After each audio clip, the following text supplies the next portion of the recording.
Nzambe ya pambolayo. Nous sommes le 3e jour et à séminaire Nabiso et porté thème ya Église centre de transformation. Nous lisons la parole du Seigneur. Nous sommes dans Actes des Apôtres chapitre 14.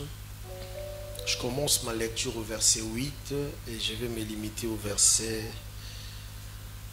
11. Je lis au nom de Jésus.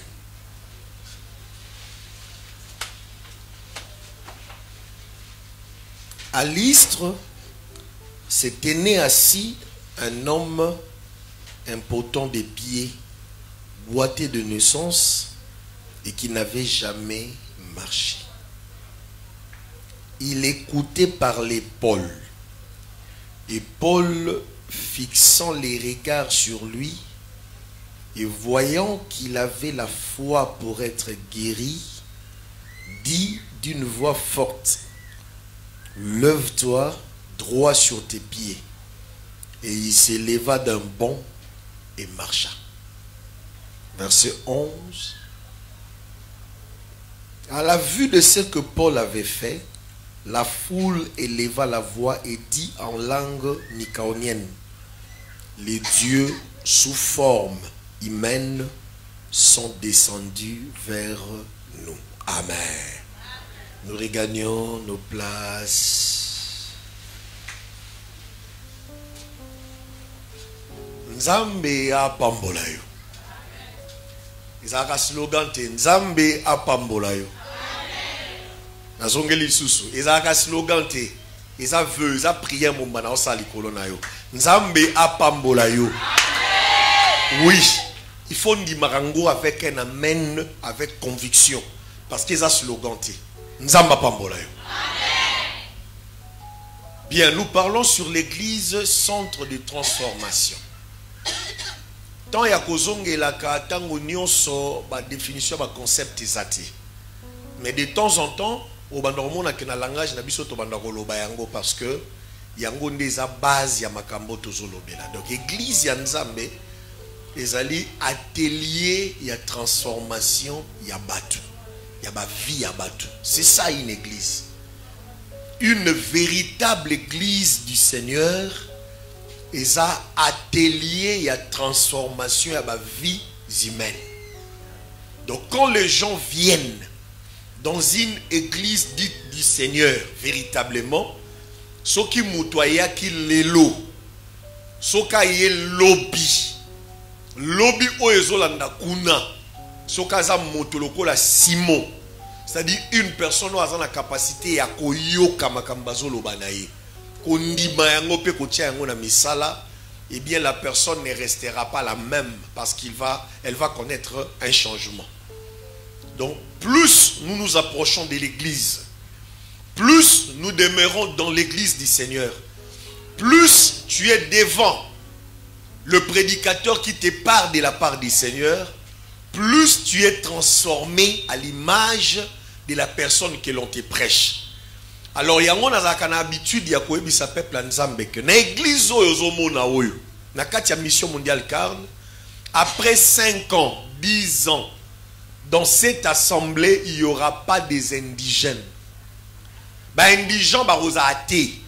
Pourquoi? Parce que malobo na ante abino eza puissance pesa vie. La personne a ses paroles et que ça la musala ko transformer vie na ye akolongwa la personne azalaka tangwa yaka église akokoma une autre personne. Une personne a transformé na image ya Christ. Donc dans cette église après 10, 15, 20 ans, moto akotika la ndenga zalaki azate. Si ce n'est bateau balingara koyokate, les gens qui ne viennent pas pour communier avec le Seigneur, mais pour faire autre chose. Mais bateau bazoya neti yo yaka.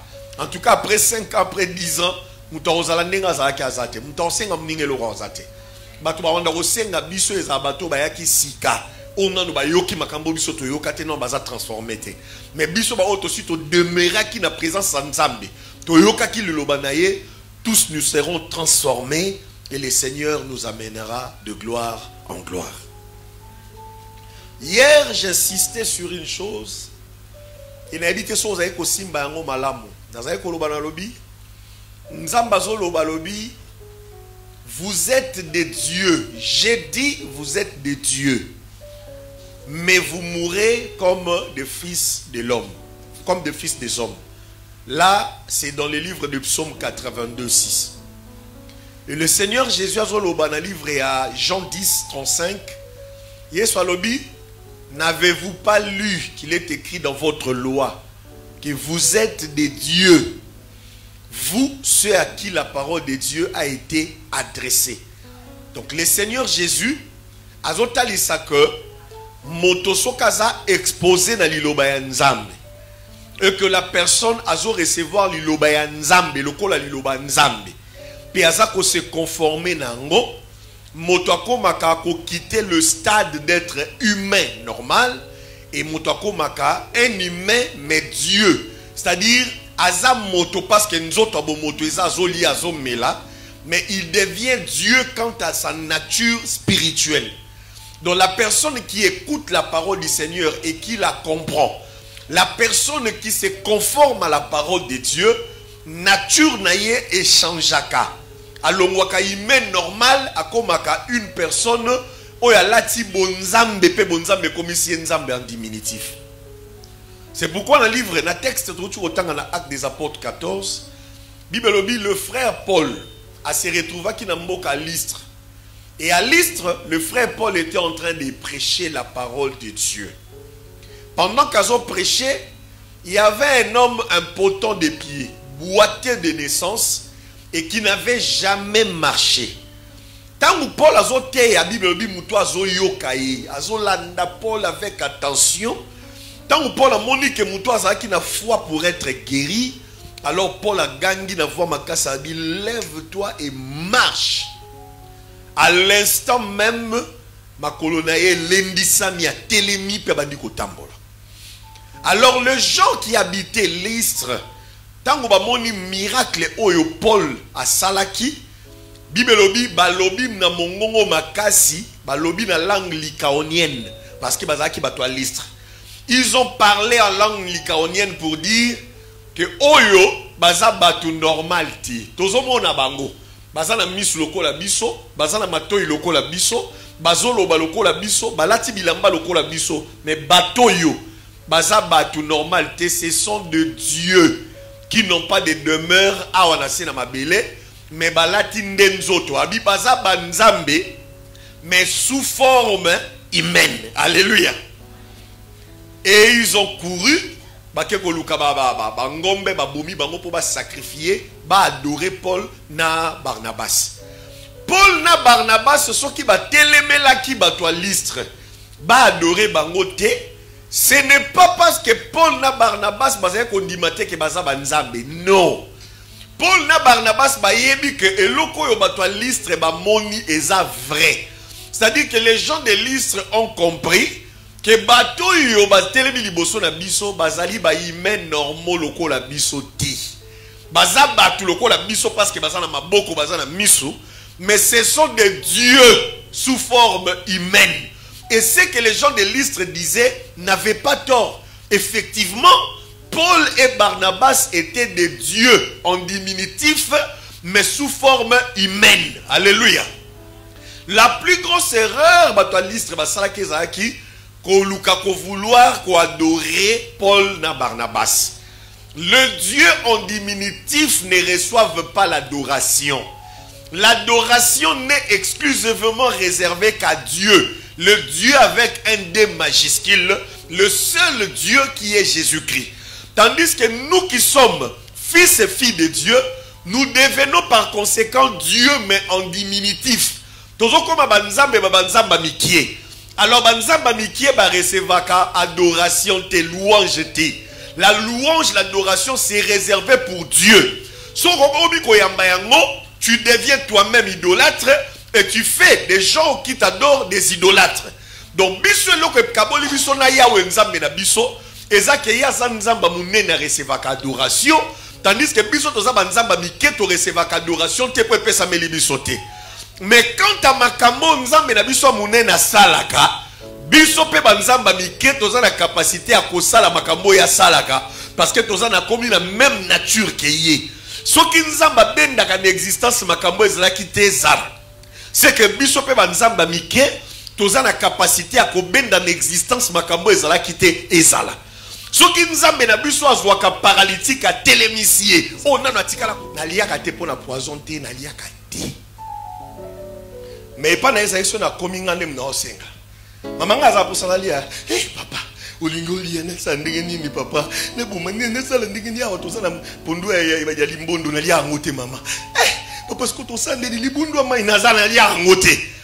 Donc maman koluka kwisa kalingi asali osala ce que ngape mabe na ngana tambola ngamote. Tala ba ye ko lilokola Yesu. Donc so yambingo yambi charge. Mais maman osalango. Atoto ye to lié. Ce qui te y est lié. Tout ça là pendant peut-être un second qui s'appelle une année chaque dimanche. Donc ce aussi si culte pas toqué pas naï. Na ba salanza. Ce aussi si ka toqué des fois 6, toqué des fois 8. Alléluia. Maman Régine. Donc maman on peut se prendre par l'exemple que ça ngande ba lobela. Donc dès que toi aussi ça toza kuna. Dès que toi aussi ça toza kuna. Dès que toi aussi ça toza kuna. Na yebi ça yé. Tant on sali 2, 3, 4, 5, 6 mois, c'est la maman na yakawa. Eza mukolo moko esila. Donner la yaka eza mukolo moko esila nango. Eza mukolo mso mona ka apôtre ya lisusuté.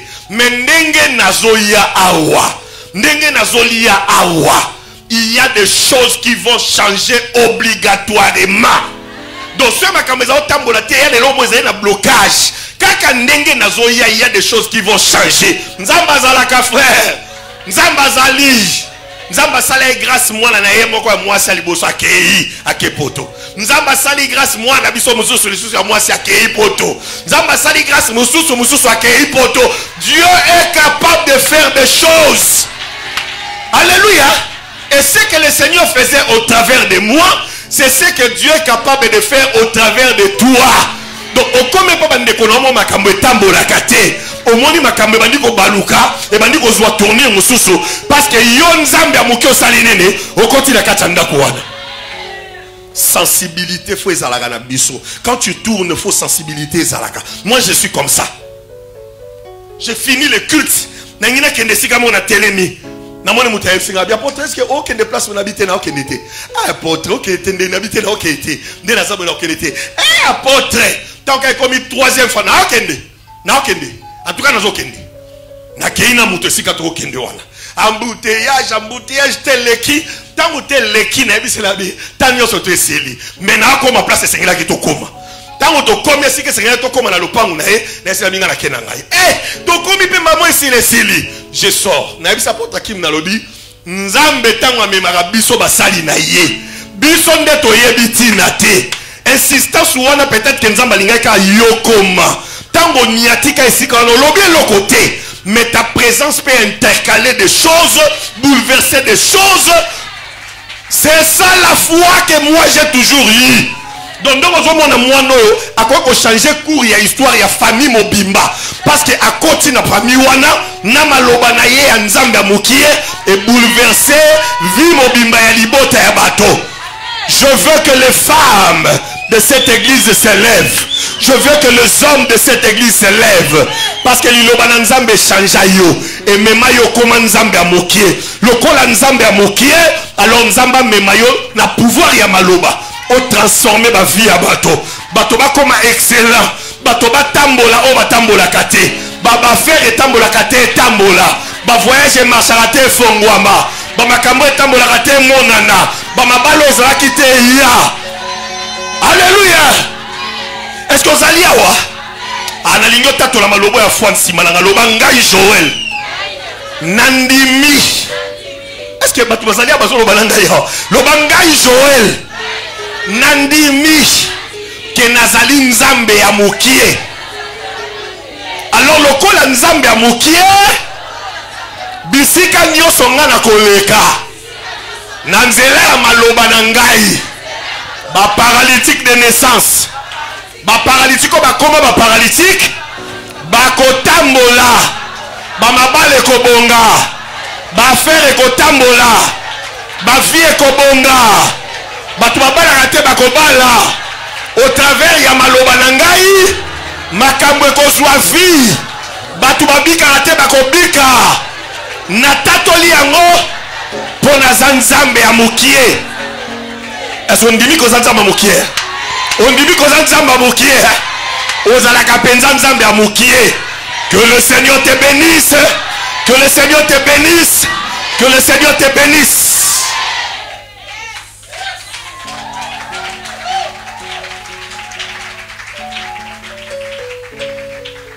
Et ça la parole moko na salanga bien.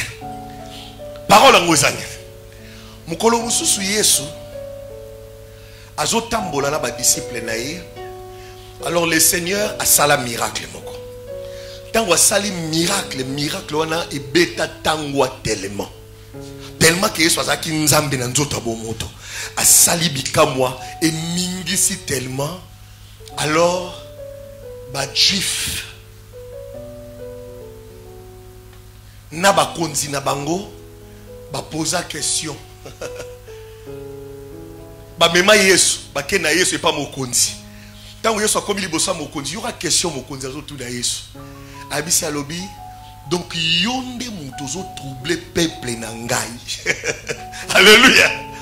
Mokonzi azalaka na trône na ye. Mokonzi abimaka tata mola na babala place Yesu akenda osaba campagne d'évangélisation. Mais sango ya makambu Yesu azalaki kosala lokola nzambe na nzota bomoto et keiti na kati ya palais royal. Et sali ke mokonzi atuni Yesu alobi donc yonde mutango bazobetela ngali solo ke ozo troubler peuple na ngai. Yesu abaluki aitali abite yonde na peuple na yo na batu na yo binonde boza ko troubler peuple ya nzambe. Alléluia. Maintenant ma question mokonzi zali nani azo troubler peuple na ngai do yonde Yesu mutozo troubler Yesu abaluki abi mais nani azo troubler peuple yo mokonzi ndo zo troubler peuple na question na ngai zali qui trouble qui nani azo troubler nani. On peut comprendre que na kati ya makambo yo Yesu azalaki mutoyo en réalité ayaki pour que apé sa solution na ba problème o ezaki ko ronger batu parce que yazaki nzambe na nzoto abomoto.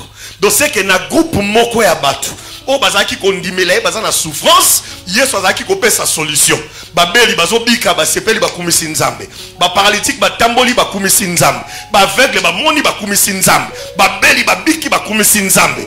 Tandis que makambo ezaki ko sale mepa ya bato oyo nde na ngambo mosusu et choka ki tellement makasi pesalaki que mokonzi na batu na ye bazaki ko considérer que Yesu aza ko troubler bango.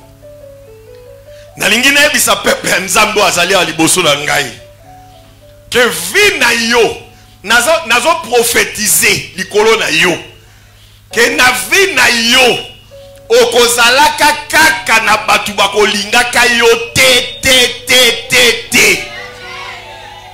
Alléluia. Oui, mais que prophétie. Nous avons prophétisé sur eux. Et nous avons prophétisé prophétie à ma bé. Mais à prophétie à ma bété. Na vie na yo na zongeli. Si mukoloko kufa. Okozalaka kaka na batu. Oyo bakolingaka yo te. Bakotika laka kobeta li solo na yo ya malamu te. Soki mutalinga kumisa yo yefa ya wana loba te za bongo te wana mutu mabe.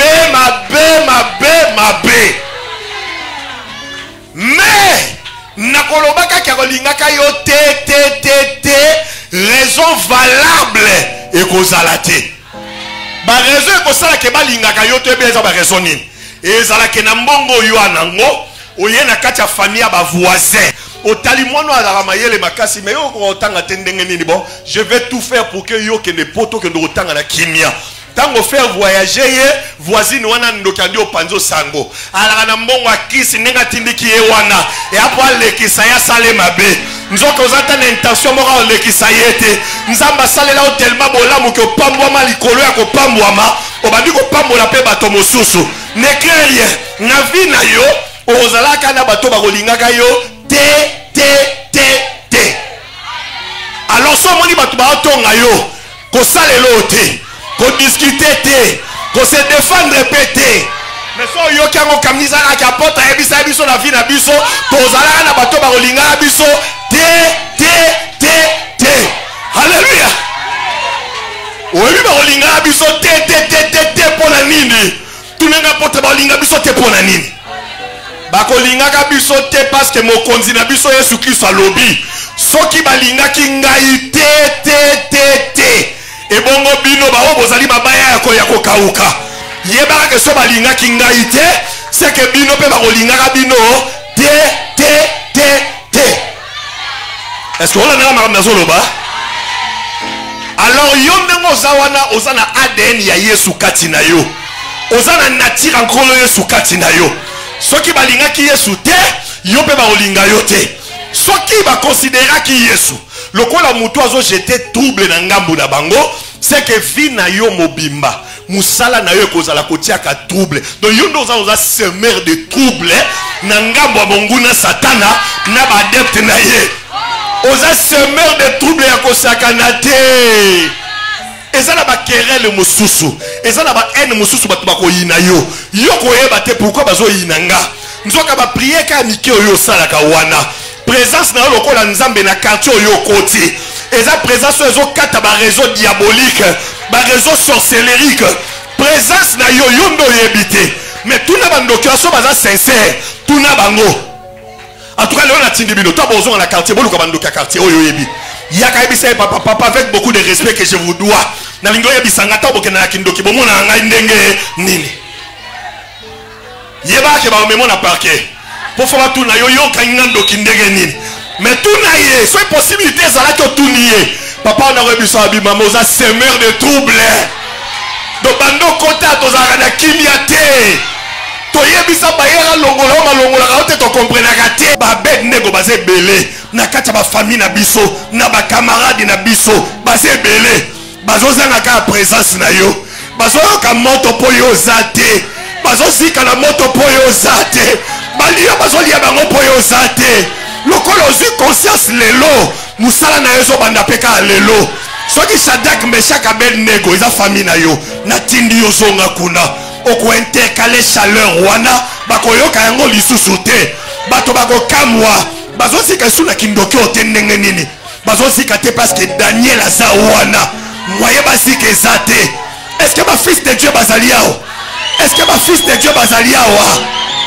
À partir ya lelo nazoloba na lokola mosali ya nzambe kozela te ndeko na yo wana bongo mapo bonga kozela te bibelo bisoko bikisami okobikisama yo na libota na yo. Alors nzamba kosala bango grâce na nzela na yo makambo bango bazaki komona baomona yango lisusu te. Aosutukaka ke tata mwasi wana lotaka na lotaka lisusu te. Aosutukaka ke mari de ni wana yaka lisusu te. Azoya lisusu te parce que yo telemi wana moyen mari de nous akota lisusu ezate. Que le Seigneur te bénisse. Asala na yo mutu ako intercaler ba réalité à mabe. Oza la vraie semeur de trouble na kati ya famille na yo, na église na yo, na libota na yo. Oza la vraie semeur de trouble. Oya ko compliquer existence na monde ya ténèbres. Nzamba sala yo grâce. Est-ce que mutu mo azola nanga makamna zolo bao? Soko yebinga bio comprendre que tipo a comme na suka. Nzamba pambola yo. Asala na yo un vrai semeur de trouble. Nzamba pambola yo. O comme un scandale na monde de ténèbres. Oya ko luka yo ko kufa. Soka kufi mususu continue à kufa. Soki wana kufi mususu continue à kufa. Jusqu'à ce que ba mama ba koma obanga. Que yeba bundisaka ete so bundisi ye o kufa. Tu deviens un grand semeur de trouble. À partir ya lelo ngai na nombe yo semeur de trouble ya munene ya famille na yo na nombe yo semeur de trouble ya munene ya quartier na yo na nombe yo semeur de trouble ya munene ya ba camarade na yo place ozali trouble eza wana yango bakolingaka yo te parce que ozo semer ba trouble mais yo pe kolemba te continue ko semer ba trouble. Et kozala batu bakolingaka yo te Pose au CB ma trouble. Mais yo continuez. Est-ce que vous allez avoir? On dit qu'on a un grand sémeur de troubles. Mon frère, tu deviens un grand sémeur de troubles. Est-ce qu'on dit qu'on a un grand sémeur de troubles? Nous ambassons un grand sémeur de troubles. On dit qu'on a un grand sémeur de troubles. Nous ambassons un grand sémeur de troubles. Nous ambassons un grand sémeur de troubles. Nous ambassons un grand sémeur de troubles. Tu as confessé malobo mbala sambo. Vous allez avoir chiffre 7, les chiffre ya perfection. Nabuto lelo nazo sambela sin sambela bi Seigneur za pour ça na bisa peuple oni. Na moni nzamba bimelinga na butu. Et la chose qui m'a fait voir nazaki na Glody. Glody est bingo, c'est petit envoûté. Mais non, comme on nzamba wala kisanga na vision que moi na ngai. L'homme ça l'a compliqué hein. Donc abat mo linga ka té. Mais azakaka namoni Glody tozali na ye. Alors tu commis quelque part un garçon bimi azaki tellement élancé. Alors c'est comme si Glody azaki na problème na garçon yé ndé na monela qui est corpulence na bi ki aye pa beta Glody boye na nzoto. Mais qui réellement tanga poussani abandi ko simbelo na maboko ne tsa sa benkatation. So andi o ebisa ngasko na telemi pembeni. Andi o ebisa bi yo ndo zawana. Na o ebisa dans 2 semaines yo okufa lo banga ite dans 2 semaines yo okufa. Tanga lobi nga comprendre que donc muto yo na nzoto boye akobeta Glody na mona eme. Ayeli nde na ninga misala molili po défier moi na ngai que dans 2 semaines abomaye. Na ebisa na bi moi no okufa te na bi lo banga ite. Plutôt makambo yo loba wana dans 2 semaines moi no so akufite yo te na bi yo ndo okufa avant 2 semaines ekoka pe ya ko vivre après 2 semaines à ko vivre na ye parce que nga na tata na ye parce qu'on a 4 vision na yo ka siros moko ya ko sakana te. Alléluia. Parce qu'on a zo ka 4 na ngai nzamba zo senga lobi bo wana tant de défis. Le diable c'est lui qui vous lance des défis. Alors faut bon défier hier pe na défi on a bino muto ba turobi ma victorieux. On a l'amour qui n'a bien nzamba Elia tout molingai Elia zaka yemo comme ba prophète abal bazaka 900 na ya starté. Mais quand Elie se lève Elia lo ba nzambe na ngai yenda kokitisa moto. Je te l'annonce nengo sawana ata bandoki baza 1000 ata ba biso ke keba noko wana zaka mutu mabe kendeka ko senge bolimisi soko salie mabete ngana ebiso ko senge bolimisi te. Que le col na nga Yesu azalaki grand semeur de trouble ngai pe na commis un grand semeur de trouble. Yes, donc on ma semeur de trouble, donc on ma semeur de trouble, donc on ma semeur de trouble. Donc on dit ma semeur de trouble.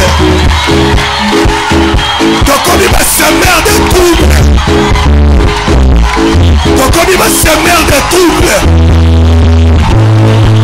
Donc on dit ma semeur de trouble.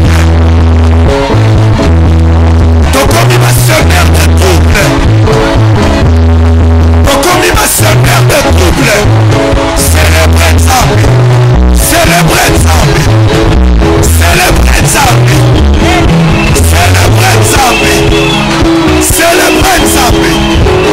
Donc on dit ma semeur de trouble. Célébrez ça. Donc on dit ma semeur de trouble le lot. Donc on dit ma semeur de trouble le lot. Donc on dit ma semeur de trouble le lot. Donc on dit ma semeur de trouble le lot. Donc on dit ma semeur de trouble le lot. Donc on dit ma semeur de trouble le lot. Donc on dit ma semeur de trouble le lot. Glorifiez Nzambe. Glorifiez Nzambe. Glorifiez Nzambe. Donc on dit ma semeur de trouble. Donc on dit ma semeur de trouble. Donc on dit ma semeur de trouble. Donc on dit ma semeur de trouble. Donc on dit ma semeur de trouble. Célébrez ça. Célébrez ça. Célébrez ça. Célébrez ça. Célébrez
banzamba solo bisika yo ezali bacomprendre te bandoki po balobaka te banyokwamaka mpo na présence ya biso na bakartier tovandi na mapango tovandi banyokwamaka.